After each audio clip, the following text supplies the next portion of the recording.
The silence in a restaurant is a special kind of loud. It's not the peaceful quiet of a library or the serene hush of a forest at dawn.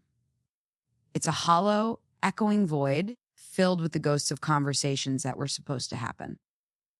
That night, the silence, the gilded spoon, a place I'd booked weeks in advance with my meager savings, was deafening.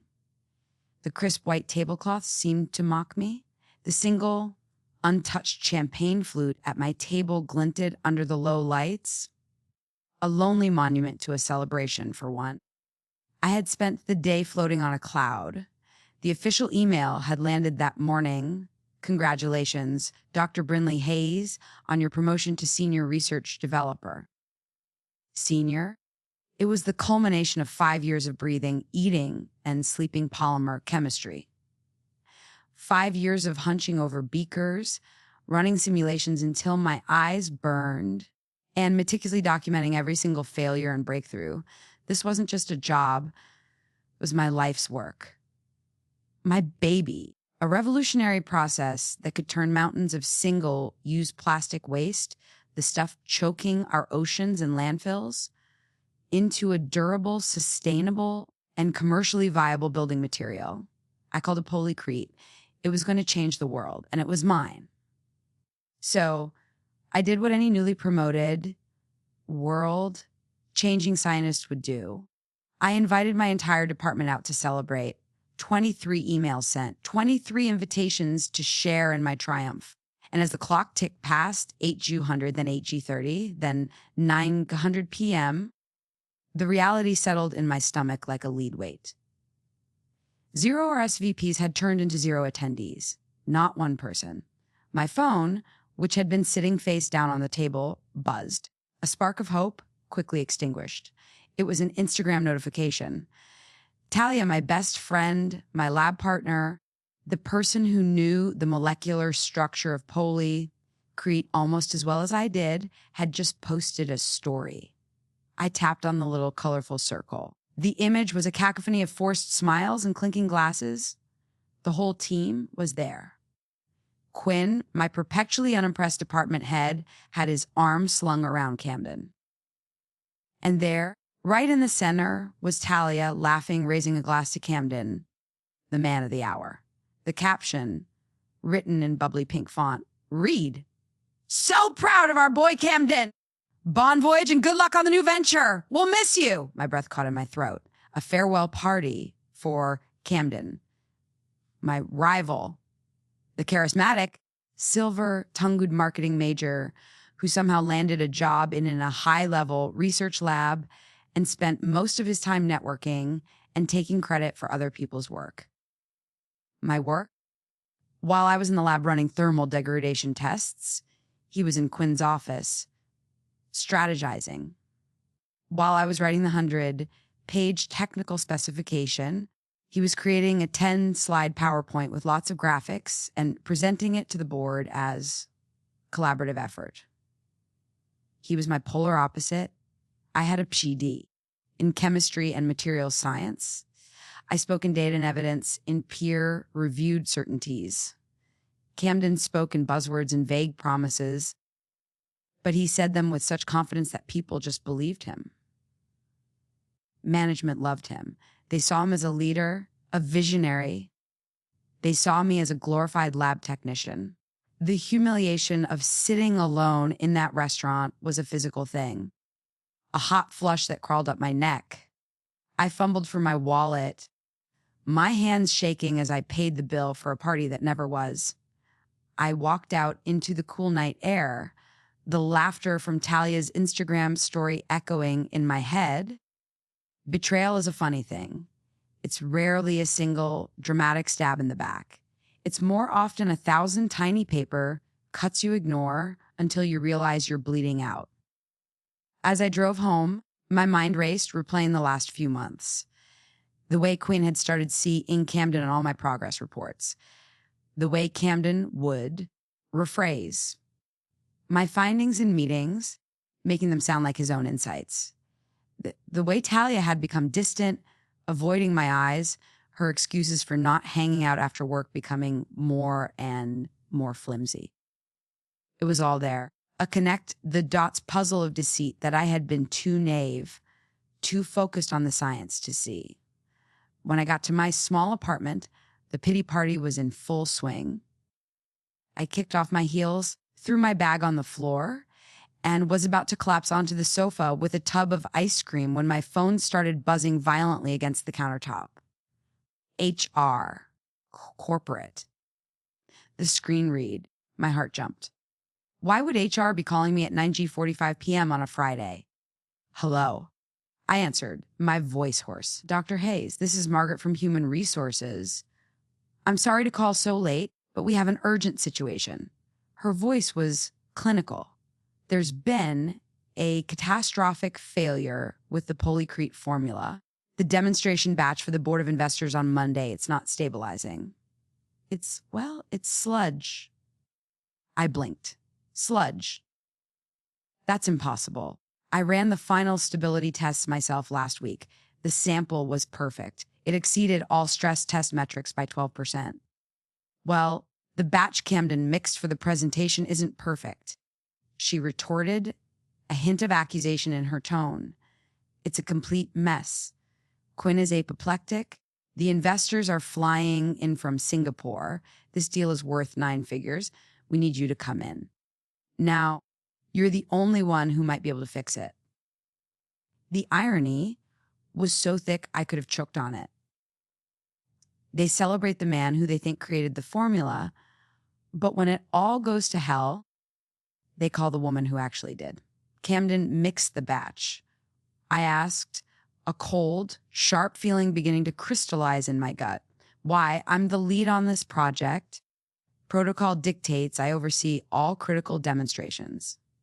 There was a pause. Camden is listed as the primary inventor on the final patent submission, Dr. Hayes.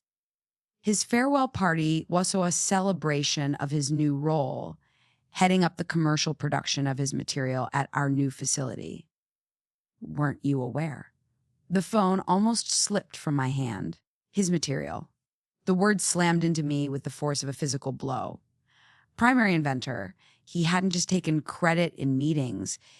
He had stolen my name, my legacy, my entire future. I'm on my way, I said, my voice dangerously calm.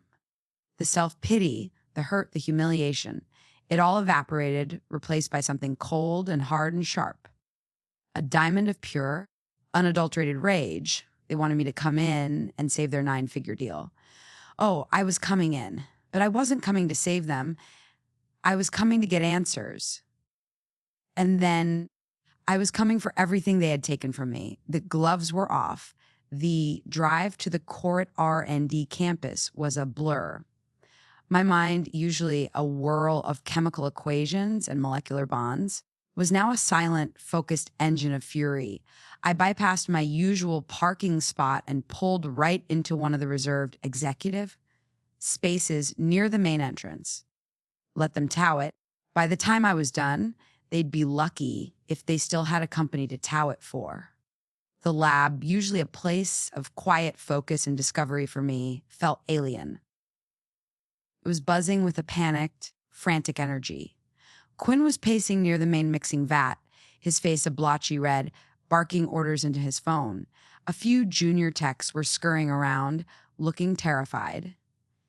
And there, in the center of the chaos, was the source of it all, a massive industrial-grade vat that should have contained 100 gallons of solid, pristine, light gray polycrete was instead filled with a weeping, semi-solid, oatmeal-colored sludge.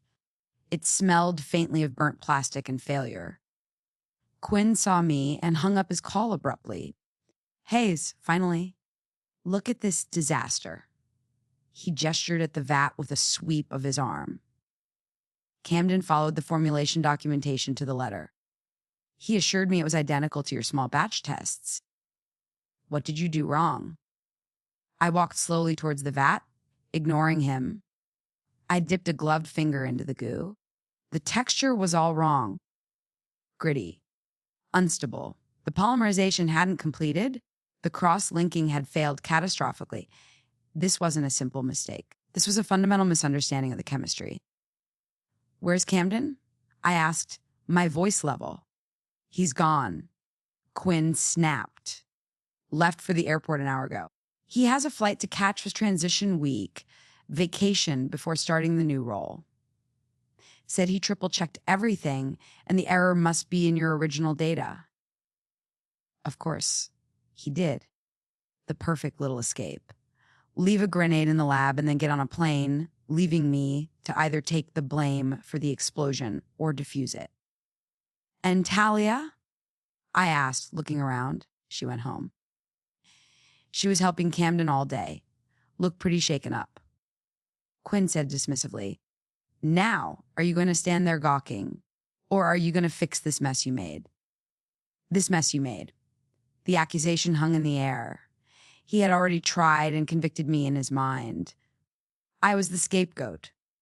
The quiet, nerdy woman in the lab coat who they could pin this all on while their golden boy, Camden, was off sipping cocktails on a beach. I need access to the primary server, I said, turning to face him. I need to see the official formulation document that Camden was using and the access logs for that file. I also need the security footage from this lab for the past 48 hours. Quinn scoffed. Why? We don't have time for a witch hunt, Brinley. We have investors arriving in less than 72 hours. You need to be mixing, not playing detective. I held his gaze.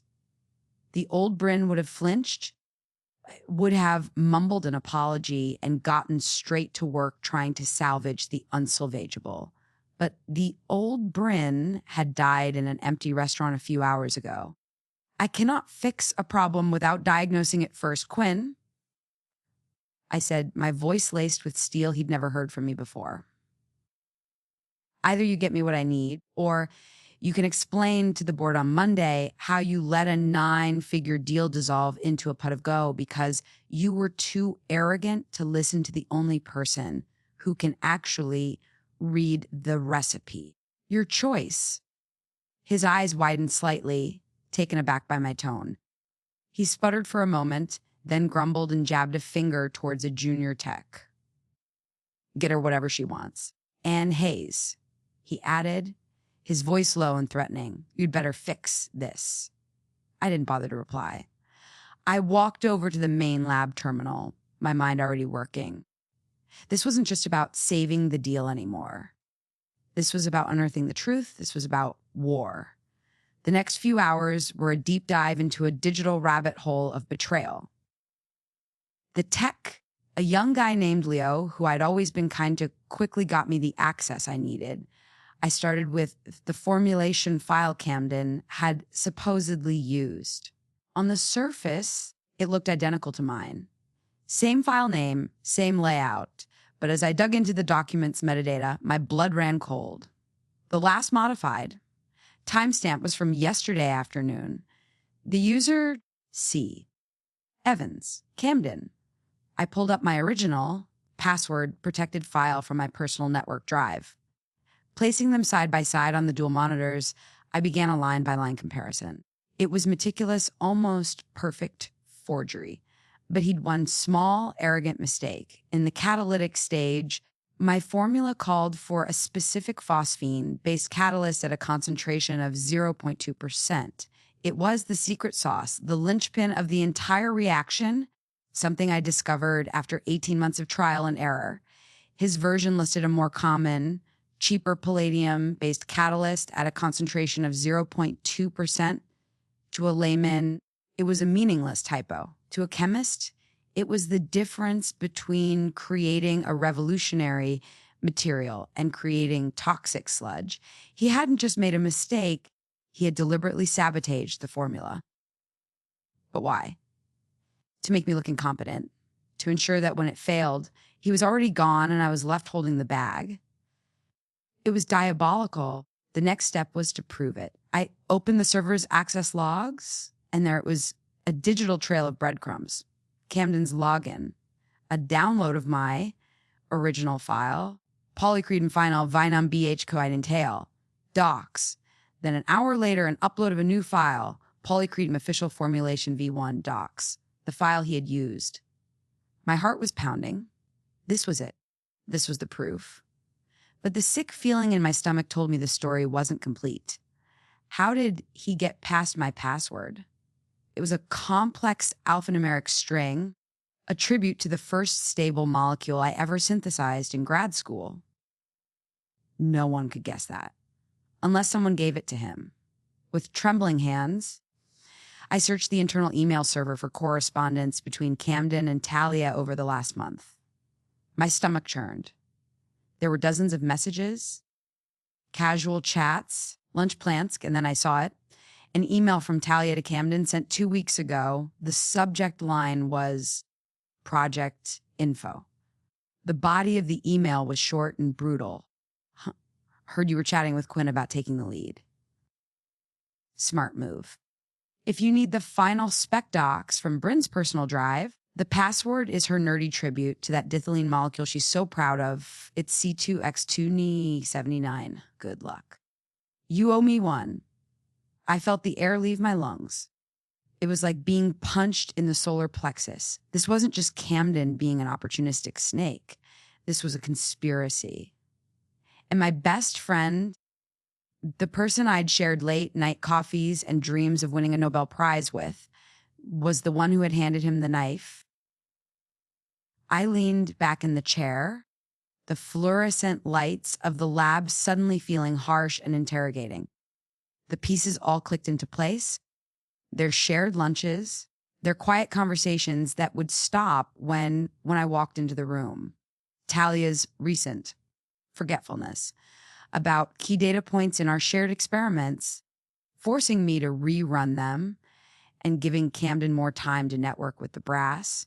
She hadn't just been a bystander, she had been an active participant in my professional assassination. She had helped him steal my work, my promotion, my future, and then she had gone to his party and toasted his success while I sat alone in a restaurant waiting for friends who were never going to show up. A wave of nausea washed over me, followed by an Arctic chill. The rage from earlier had now cooled and solidified into something much more dangerous purpose. I copied everything, the file logs, the metadata, the emails, onto a secured encrypted flash drive that I kept on my keychain. This was my ammunition. Quinn and the company wanted me to fix their multi-million-dollar problem. And I would, but not on their terms, on mine. I stood up and walked back over to the vat of sludge. Quinn was still there, looking haggard and defeated. I know what's wrong, I said calmly. Hope flickered in his eyes. Can you fix it? Can you make a new batch in time for Monday? Oh, I can, I said, meeting his gaze. The original formula, my formula, is perfectly stable. I can have a flawless demonstration block ready by Sunday evening. Relief washed over his face. Thank God. Whatever it takes, Hayes. Over time, new materials, whatever you need. What I need, I said, my voice dropping to a low, determined tone, is a meeting with you, the CEO, and the entire board of directors. Monday morning, before they meet the investors? Quinn frowned. A meeting. What for? There's no time for that. You'll make time, I replied, a ghost of a smile playing on my lips. In that meeting, I'm not just going to present them with a block of polycreate. I'm going to present them with a plan to restructure this entire department. A plan to save this company from the kind of fraudulent, corner-cutting culture that allowed this disaster to happen in the first place. I held up the small flash drive between my thumb and forefinger. And I'm bringing proof, I said. Proof of exactly who is responsible for all of this. So you go set up that meeting, and I'll go change the world. Again, the weekend was a blur of calculated, methodical work, while Leo and a couple of trusted junior techs handled the grunt work of cleaning the vat and prepping the raw materials under my precise instructions. I locked myself in my office, fueled by black coffee and a righteous fury. I didn't sleep. I didn't eat. I worked. My first task was to create the perfect batch of polycrete. It was like conducting a symphony. Every temperature, every measurement, every catalytic addition had to be flawless. As the hours passed and the mixture began to polymerize, taking on its familiar, stable, light gray hue, a sense of grim satisfaction settled over me. This material was an extension of me, resilient, strong, and far more complex than it appeared on the surface. By Sunday afternoon, a perfect 3-foot square block of my creation sat curing in the lab, a tangible testament to my work, my real work. But that was only half the battle. The other half was fought on my laptop. I wasn't just going to expose Camden and Talia. I was going to dismantle the entire system that enabled them. The culture of rewarding slick presentations over solid data, of valuing charisma over competence. The culture that Quinn had cultivated, I drafted a proposal, a manifesto of sorts. It was titled the Innovation Verification Initiative. It was a blueprint for a new department, one that would report directly to the board. Bypassing the traditional management structure, this department's sole purpose would be to independently verify all major research claims before they went to patent or presentation. It would be staffed by senior scientists, not managers. There would be rigorous peer reviews, double-blind testing, and a strict code of academic-level integrity. The core of my proposal was a radical new policy, the lab rotation mandate. Every employee in the RD division, from the newest hire to the department head, I made sure to bold Quinn's title, would be required to spend 1 full week every quarter working in the verification lab. They would have to run tests, document results, and calibrate equipment. No more managers who hadn't seen the inside of a beaker in 20 years making decisions about billion-dollar chemical processes. They would have to get their hands dirty. They would have to face the science. It was audacious. It was a direct assault on the corporate hierarchy. And it was exactly what the company needed to save itself from another Camden. I embedded the evidence from my flash drive, the altered files, the incriminating emails, as appendices to the proposal. It was no longer just a suggestion. It was a solution backed by a damning diagnosis of the company's disease. Monday morning arrived, gray and cold. I walked into the executive boardroom at AM sharp, my perfect block of poly create on a trolley in front of me. The air was thick with tension. The entire board was there, along with the CEO, a formidable man named Mr. Sterling, and a very nervous-looking Quinn. I didn't start with accusations. I started with the science. I calmly explained the unique molecular structure of polycrete. I presented the stress test data, the sustainability metrics, projected profit margins. I let the work speak for itself. Then I unveiled the block. It was flawless. The board members murmured in approval, their tense faces relaxing slightly. This, I said, patting the solid surface of the block, is the result of 5 years of dedicated, ethical, and verifiable research. This is the material that will secure our 9-figure deal with the Singapore investors this afternoon. This is the future of our company. I paused, letting the words hang in the air. And this, I continued, my voice hardening as I clicked a remote, bringing the presentation on the screen behind me to a slide titled Canastra PHC 5 File Reg, a case study, is what happens when our corporate culture fails to protect that future. For the next 20 minutes, I laid it all bare. I presented the evidence piece by piece, the 2 formulation documents side by side, the server logs showing the theft of my file, the email from Talia to Camden displayed for all to see. A wave of shock rippled through the room. Quinn went pale, sinking lower in his chair. I didn't just present the problem, I presented the consequences. The sludge in that vat wasn't just a failed experiment, I explained. The palladium catalyst Camden used, at 10 times the necessary concentration, created toxic byproducts. Had this gone into mass production, we wouldn't just be facing a failed product. We would be facing environmental lawsuits and a PR nightmare that would cripple this company for a decade. This wasn't just fraud, it was negligence on a corporate killing scale. Then, before they could even fully process the betrayal, I pivoted to my solution. I presented the Innovation Verification Initiative. I explained the new department, the direct reporting line to the board, and the lab rotation mandate. The issue isn't just one or two bad actors, I concluded, my eyes sweeping across the stunned faces in the room. It's a systemic failure to prioritize scientific integrity over office politics.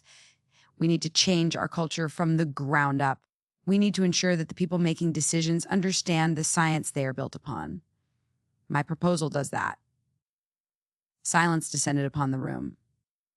Mr. Sterling, the CEO, who had been listening intently without a word, steepled his fingers and stared at me.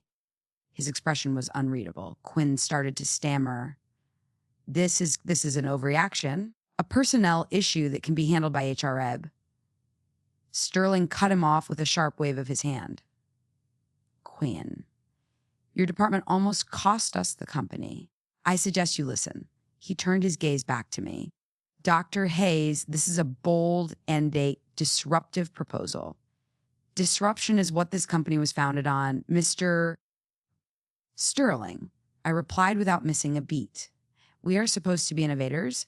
It's time we started acting like it internally as well as externally. He held my gaze for a long moment, then a slow smile spread across his face. Indeed, the board will take this under advisement. Thank you for your thorough presentation, Dr. Hayes. You've given us a lot to think about. We'll be in touch before the end of the day. The investors' meeting that afternoon was a resounding success. With my perfect block of Polycreate as the centerpiece, the deal was signed. I watched from the sidelines, a silent observer. As the investors and executives were shaking hands and popping champagne, my phone buzzed. It was an email from Mr. Sterling's office. Subject proposal accepted. I opened it. The board had not only accepted my proposal, they had greenlit it for immediate implementation. The new department, the Innovation Verification Division, was officially created, and its first director, reporting directly to the board and the CEO, was me. The email ended with a simple sentence: your first task as director will be to assist HR in the termination proceedings for Quinn, Camden Evans, and any other personnel you deem complicit in the recent fraud. Welcome to the leadership team, Director Hayes. The next day was a whirlwind. Quinn was called into a meeting from which he never returned. His office was packed up by security. Camden, who had the audacity to fly back expecting to start his new high-level job, was met at the corporate office by HR and two guards who escorted him off the premises before he even made it past the lobby. Justice was swift, corporate, and brutal. The most difficult part was Talia. She came to my new, spacious office, Quinn's old office, that afternoon. Her eyes were red-rimmed, her face pale. Bryn. She started, her voice trembling. I am so sorry. I was jealous. And I was stupid. He told me he'd get me a promotion, that we'd all rise together. You never thought you'd get caught. I finished for her, my voice flat. I felt a pang of the old friendship, a ghost of the thousands of hours we'd spent together, but it was buried under the cold, hard weight of her betrayal. No, she whispered, shaking her head. I never thought he'd try to destroy you. I thought he was just taking credit. When I saw him alter the formula, I tried to talk to him, but he said it was a minor adjustment to cut costs. I knew it was wrong. I knew it in my gut, but I was a coward. I've been sick about it ever since. She slid a piece of paper across my new mahogany desk. It was assigned, sornified of it, detailing everything. How Camden had approached her, how he'd manipulated her with promises of advancement, how she'd given him my password, and how she had witnessed him altering the final formula. "I was going to give this to you anyway," she said, tears now streaming down her face. "Even if you hadn't figured it out, I couldn't live with it. I know it's too late. I know you'll have me fired. I deserve it. I just wanted you to have the truth from me." I looked at the fate of it, then at the crying woman who used to be my best friend. Vengeance had been satisfied with Camden and Quinn, but with Taliad it was more complicated.